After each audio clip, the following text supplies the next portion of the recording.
नहमदु व नसल्ली अला रसूलिल करीम अम्मा बाद फ़ाऊज़ु बिल्लाहि मिनश्शैतानिर रजीम बिस्मिल्लाहिर्रहमानिर रहीम अस्सलामु अलैकुम रहमतुल्लाहि व बरकातुहू। पारा नंबर 28 सूरह अल हशर की आयत नंबर 11, जिसके मुताबिक सुन लो, अगर यहूदियों को निकाला गया तो ये नहीं निकलेंगे इनके साथ, और अगर इनसे जंग की गई तो ये इनकी मदद नहीं करेंगे, और अगर जी खड़ा करके उन्होंने इनकी मदद की तो यकीनन पीठ फेर कर भाग जाएंगे, फिर इनकी मदद ना की जाएगी। ए फर्जंदान इस्लाम, इन यहूदियों के दिलों में अल्लाह ताला से ज़्यादा तुम्हारा डर है, ये इसलिए कि वो नासमझ लोग हैं। अगली आयत, ये बड़े बुज़दिल हैं, कभी इकट्ठे होकर खुले मैदान में तुमसे जंग नहीं करेंगे, जंग करेंगे तो किला बंद बस्तियों में या दीवारों की आड़ लेकर। इन आयात की तफसीर के मुताबिक जब हजूर करीम सल्लल्लाहु अलैहि वसल्लम ने बनी नज़ीर के दरमियान कशीदगी बढ़ रही थी, किसी वक्त भी जंग छिड़ जाने का इम्कान था, इस वक्त वहाँ के मुनाफिकों ने, जिनके सरगना अब्दुल्ला बिन उबी और इब्ने नबतल थे, कहला भेजा के मुसलमानों से डरो नहीं, इनके मुकाबले में डट जाओ, तुम अकेले नहीं हो, हम सब तुम्हारे साथ हैं, और अगर ज़रूरत पड़ी तो हम 2000 मुसल्लह बहादुरों का लश्कर लेकर तुम्हारे साथ हम मिलेंगे। तुम्हें जलावतन होने का जो हुक्म दिया गया है, इसको मानने से साफ इनकार कर दो, और अगर मदीना छोड़ना ही पड़ा तो तुम तरह नहीं मदीना छोड़ोगे, हम तुम्हारे साथ इस शहर को छोड़ जाएंगे। इस आयत में अल्लाह ताला ने मुसलमानों को बता दिया कि ये मुनाफिक झूठ बाक रहे हैं, अगर जंग शुरू हुई तो ये हरगिज़ इनकी मदद नहीं करेंगे, और अगर बनी नज़ीर को यहाँ से मुल्क बदर होना पड़ा तो ये हरगिज़ इनका साथ नहीं देंगे। बफ़र्ज़ महाल अगर इन बुज़दिलों ने मैदान में आने की जसारत की तो तुम्हें देखते ही भाग जाएंगे, चनाचा बाइना इस तरह हुआ जिस तरह अल्लाह ताला ने फरमाया था। अगली आयत के मुताबिक अल्लाह ताला के खौफ से तो इनके दिल हाली हैं ही, लेकिन तुम्हारी हैबत से वो थर थर काँप रहे हैं, इनके चेहरों पर हवाइयाँ उड़ रही हैं। चाहिए तो ये था कि ये लोग अल्लाह ताला से डरते जो मालिक और कादर है, लेकिन ये परले दर्जे के बेवकूफ़ हैं। फिर बयान फरमाया जाता है कि अगर इनके साथ कहीं जंग की नौबत आ जाए तो खुले मैदान में तुम्हारे साथ जंग करने की जुर्रत हरगिज़ नहीं कर सकेंगे। अपनी गड़ियों में किला बंद होकर या दीवारों के पीछे से छुपकर कोई एक आध तीर चला दें और बात है, खुलकर मुकाबला करने की हिम्मत इन दुनिया परस्तों में कहाँ से आएगी। जुर्रत तो पैदा होती है हक़ से, ज़िंदगी से मौत इस वक्त अजीज़ मालूम होती है जब हक़ के लिए मर मिटने का मौका आए या कोई बुलंद नस्बल आइन सामने हो। यहाँ तो ज़्यादा से ज़्यादा जीते रहने के बगैर और कोई मकसद नहीं। ये मौत की आंखों में आंखें डालकर कैसे मैदान में आ सकते हैं, जैसा कि आजकल फ़लस्तीन में आप देख रहे हैं। फिर बयान फरमाया जाता है कि इनके एक और पोशीदा कमज़ोरी से मुसलमानों को खबरदार कर दिया गया है कि बाज़ार तो ये मुतफ़िक और मुत्तहिद दिखाई देते हैं, लेकिन हकीकत ऐसी नहीं है। अल्लाह ताला और इसके रसूल से अदावत के बगैर इनके सामने कोई कदर मुश्तरक नहीं। वो सिर्फ ये चाहते हैं कि इस्लाम का चिराग बुझ जाए, इनके इक़्तिदार, इनकी मादी मुफादात को मुसलमानों की बढ़ती हुई ताकत से जो ख़तरा है वो टाल जाए, इसके अलावा कोई ऐसी चीज़ नहीं जो इन्हें मुत्तहिद रख सके। एक दूसरे के ख़िलाफ़ इनके दिलों में हसद अदावत का ज्वालामुखी दहक रहा है। अगली आयत में इसकी वजह बता दी गई कि अकल और दानिश से इनका दूर का वास्ता नहीं।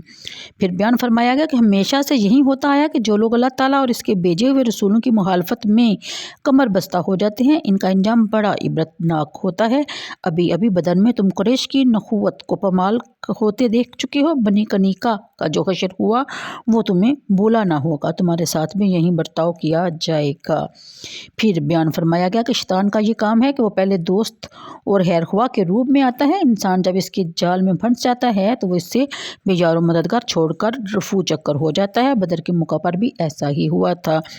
कई लोगों ने अबू जहल को मशवरा दिया कि जिस काफिला की हिफाजत के लिए हम घर से निकले थे वो बखैरियत मक्का पहुंच गया है, अब इस लश्कर कशी का कोई मकसद नहीं, हमें वापस चले जाना चाहिए। लेकिन शैतान एक नजदी सरदार के लिबास में नमूदार हुआ और ये कहा कि इन्हें कहकर इन्हें उकसाया कि ला गालिबा लकुमुल यौमा मिनन नासी व इन्नी जारुल्लाकुम, आज कोई भी तुम पर गालिब नहीं आ सकता, मैं तुम्हारा पुश्त पनाह हूँ। लेकिन जब दोनों लश्कर का टकराव हुआ तो ये कहता हवा दुम दबा कर भागा, इन्नी बारीउन मिनकुम इन्नी अरा मा ला तरून इन्नी अखाफुल्लाह रब्बुल आलमीन।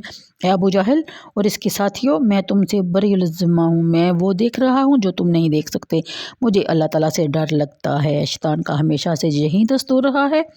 यही हालत इन मुनाफिकीन और बनी नज़ीर की थी। पहले वो बनी नज़ीर को मुसलमानों के ख़िलाफ़ भड़काते रहे, लेकिन वक़्त पर इनसे मुँह फेर लिया।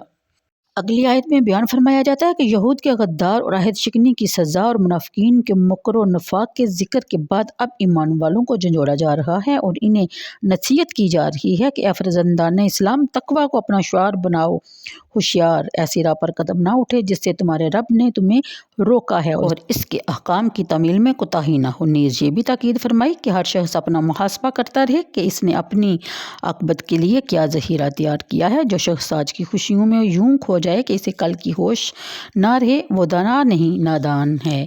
تم ایسا نہ کرنا، تم اللہ تعالیٰ کے حبیب کے غلام ہو۔ قیامت کے روز تمہاری شان نرالی ہونی چاہیے، تمہاری زندگی کے گرد و نور کا حالہ ہو، اس نورانی حالہ کے اندر تم 14ویں کے چاند کی طرح چمک رہے ہو، تب لطف ہے۔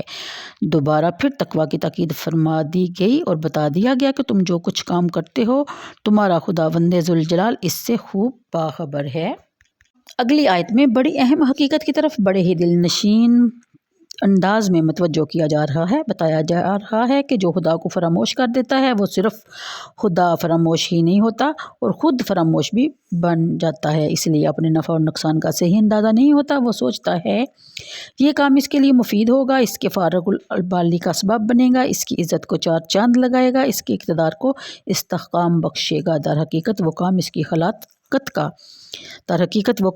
خلاقت کا پیش خیمہ ثابت ہوتا ہے۔ تاریخ انسانی میں اس کی 20 نہیں سینکڑوں مثالیں موجود ہیں۔ فرعون نے بنی اسرائیل کے بچوں کا قتل عام جاری کر رکھا تھا تاکہ کوئی ایسا بچہ جنم نہ لے سکے جو کل اس کے کیسر و اقتدار کو مسمار کر دے، لیکن یہی اقدام اس کی غیر مقبولیت کا سبب بنا۔ بنی اسرائیل کا بھی ہمیشہ کے لیے اس سے متنفر ہوگی، اپنی قوم میں بھی اس کی حیثیت ایک ظالم قاتل کی ہوگی۔ ابو جہل، ابو لہب اس لیے اسلام میں داخل نہ ہوئے کہ ان کے چودراہٹ ختم ہو جاتی۔ اب وہ قوم کے سردار ہیں، مسلمان ہونے کے بعد انہیں اللہ تعالیٰ کے رسول کا غلام بن کر رہنا پڑے گا۔ ان کا یہی دانش مندی ان کی بربادی کا باعث بن گئی۔ ہر جگہ آپ کو یہ کلیہ کار فرمان نظر آئے گا، جو شخص خدا فراموش ہوتا ہے وہ خود فراموش بھی ہو جاتا ہے۔ اپنا خیر اندیش بھی وہی ہوتا ہے جو اپنے رب کے ذکر کی شمع کو روشن رکھتا ہے۔ کس عمدگی سے ذکر الہی کی ترغیب دلائی گئی ہے۔ اللہ کرے آپ کی سمجھ میں بھی یہ بات آ جائے اور ہمیں اس پر عمل کرنے کی توفیق مل جائے۔